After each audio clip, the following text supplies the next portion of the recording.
નમસ્કાર, આપ જોઈ રહ્યા છો ગુજરાત ફર્સ્ટ સાથે હું છું અમિતા। રાજ્યમાં 24 કલાકમાં 78 તાલુકામાં વરસાદ વરસ્યો। તાપીના કુકરમુંડામાં સૌથી વધુ વરસાદ નોંધાયો 3.5 ઇંચ। તાપીના વ્યારામાં 3.5 ઇંચ વરસાદ વરસ્યો તો વલસાડમાં 2.5 ઇંચ વરસાદ ખાબક્યો। છોટાઉદેપુરના બોડેલીમાં 2 ઇંચથી વધુ વરસાદ પડ્યો તો તાપીના નિઝર, નર્મદાના સાગબારામાં 2 ઇંચ વરસાદ પડ્યો। વલસાડના વાપી, નસવાડીમાં 2 ઇંચ વરસાદ નોંધાયો। અન્ય તાલુકામાં પણ અડધાથી 1 ઇંચ વરસાદ નોંધાયો।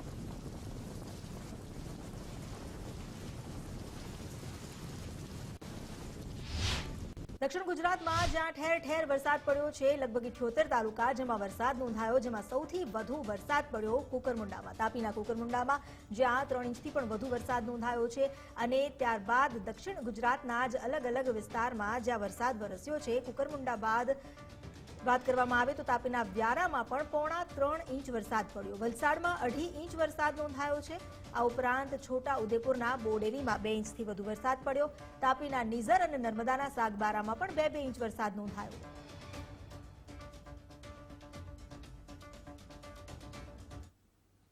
રાજ્યમાં વરસાદ અંગે હવામાન વિભાગની આગાહી। આજે સુરત, ભરૂચ, વલસાડ આ ઉપરાંત નવસારીમાં વરસી શકે છે ભારે વરસાદ।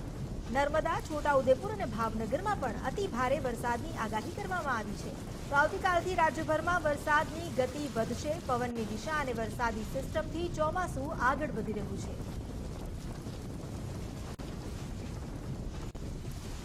અમારી સાથે જોડાયા છે ન્યૂઝરૂમથી સહયોગી ઝિંકલ, તેમની પાસેથી વધુ વિગતો લઈએ। જી ઝિંકલ। અમિતા, જો વરસાદની વાત કરવામાં આવી, જે પ્રકારે હવામાન વિભાગે વરસાદની આગાહી કરી હતી, વિધિવત રીતે 4 દિવસ વહેલું ચોમાસાનું આગમન થયું હતું। 11 જૂનથી ચોમાસાનું આગમન થઈ ગયું, પરંતુ ચોમાસાના આગમન થઈને 10 દિવસ વીતી ગયા, તેમ છતાં ક્યાંક ને ક્યાંક જે ચોમાસું છે એ દક્ષિણ ગુજરાતમાં અટકી ગયું છે તેમ કહેવામાં આવતું હતું। પરંતુ હવે હવામાન વિભાગે આગાહી કરી છે કે રાજ્યમાં સમગ્ર જે વિસ્તારો છે ત્યાં વરસાદનું આગમન થશે, વાવણી લાયક વરસાદ થશે, એટલે ખેડૂતોમાં પણ ક્યાંક ખુશીનો માહોલ જોવા મળી રહ્યો છે। આજનો સમગ્ર દિવસ છે વરસાદી માહોલ રાજ્યભરમાં છવાનું છે। આપણે વિંડીના માધ્યમથી સમજવાનો પ્રયત્ન કરીએ કયા એવા વિસ્તારો છે કે જ્યાં વરસાદનું આગમન થવાનું છે। તો આ ગુજરાત રાજ્ય છે કે જ્યાં આજના દિવસમાં 4 વાગ્યાનો સમય છે અને આ પ્રકારે વરસાદનું આગમન અત્યારે દક્ષિણ ગુજરાતના જે તમામ વિસ્તારો છે, સૌરાષ્ટ્ર કાંઠાના જે વિસ્તારો છે ત્યાં વરસાદ આવી ગયો છે અને ક્યાંક અટકી ગયો હતો, પરંતુ આજના દિવસમાં આ તમામ વિસ્તારોમાં વરસાદનું આગમન છે। ખાસ કરીને જો અમદાવાદની આપણે વાત કરીએ તો અમદાવાદમાં આજે વરસાદનું આગમન થવાનું છે। અમદાવાદમાં 1/2 ઇંચ જેટલો વરસાદ થશે તેવી આગાહી વ્યક્ત કરવામાં આવી રહી છે। તો આ સાથે જ ભાવનગર છે, ઉના છે, જુનાગઢ છે, આ જે વિસ્તારો છે ત્યાં વરસાદનું આગમન થશે। તો મહેસાણામાં પણ વરસાદનું આગમન થશે, પાલનપુરમાં પણ વરસાદ થશે। હવામાન વિભાગ દ્વારા આગાહી કરવામાં આવી રહી છે। 4 વાગ્યા સુધીનો આ સમય છે કે જ્યાં રાજ્યભરમાં વરસાદી માહોલ જોવા મળશે। આગળ થોડાક આપણે જોઈએ 5 થી 6 અને 7 વાગ્યા સુધીનો સમય થશે ત્યારે સમગ્ર રાજ્યમાં વરસાદી માહોલ જોવા મળશે તેવી આગાહી વ્યક્ત કરવામાં આવી રહી છે અને લોકોને ક્યાંક કાળઝાળ ગરમીથી રાહત મળશે। આ તરફ જે મહેસાણા છે ત્યાં વધારે વરસાદની આગાહી કરવામાં આવી છે, જે આ ગ્રીન જગ્યા છે ત્યાં વધારે વરસાદ થઈ શકે છે।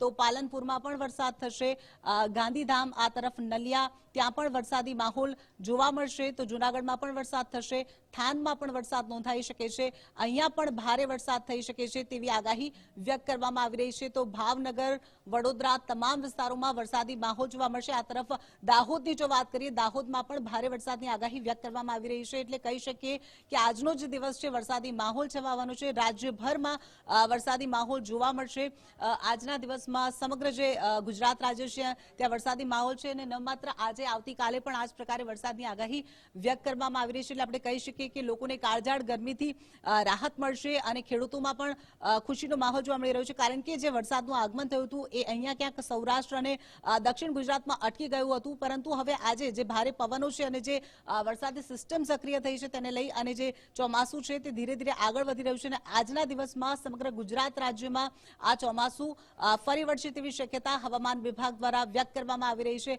અને રાજ્યના જે તમામ વિસ્તારો છે ત્યાં વરસાદ થશે। થોડાક આપણે આગળનો જો સમય જોઈએ, રાત્રે 9, 10 વાગ્યા અને 11 વાગ્યા સુધી, તો આ જે વિસ્તારો છે ત્યાં ભારે વરસાદની આગાહી વ્યક્ત કરવામાં આવી રહી છે। તો આવતીકાલની જો વાત કરવામાં આવે તો આવતીકાલે પણ કેટલાક એવા વિસ્તારો છે કે જ્યાં વરસાદની આગાહી વ્યક્ત કરવામાં આવી રહી છે અને હવામાન વિભાગ દ્વારા ખાસ કરીને નવસારી, ગીર સોમનાથ અને ડાંગ વિસ્તાર છે કે જ્યાં અતિ ભારે વરસાદ થશે તેવી આગાહી વ્યક્ત કરવામાં આવી રહી છે. એટલે અમિતા, કહી શકીએ આપણે કે આગામી જે 7 દિવસ છે ભારેથી અતિ ભારે વરસાદ થશે અને ચોમાસું હવે વિધિવત રીતે પ્રવેશશે. એટલે ખેડૂતોમાં પણ ખુશીનો માહોલ જોવા મળી રહ્યો છે અને લોકોને પણ કાળઝાળ ગરમીથી રાહત મળશે તેમ કહી શકીએ. જી અમિતા. જી, આભાર ઝિંકલ જાણકારી આપવા માટે. રાજ્યભરમાં જે વરસાદી માહોલ આજે છવાયો છે અને આજે એવું માનવામાં આવી રહ્યું છે કે દક્ષિણ પશ્ચિમના પવનને કારણે અને સર્ક્યુલેશન સિસ્ટમને કારણે રાજ્યભરમાં વરસાદ પડી શકે છે.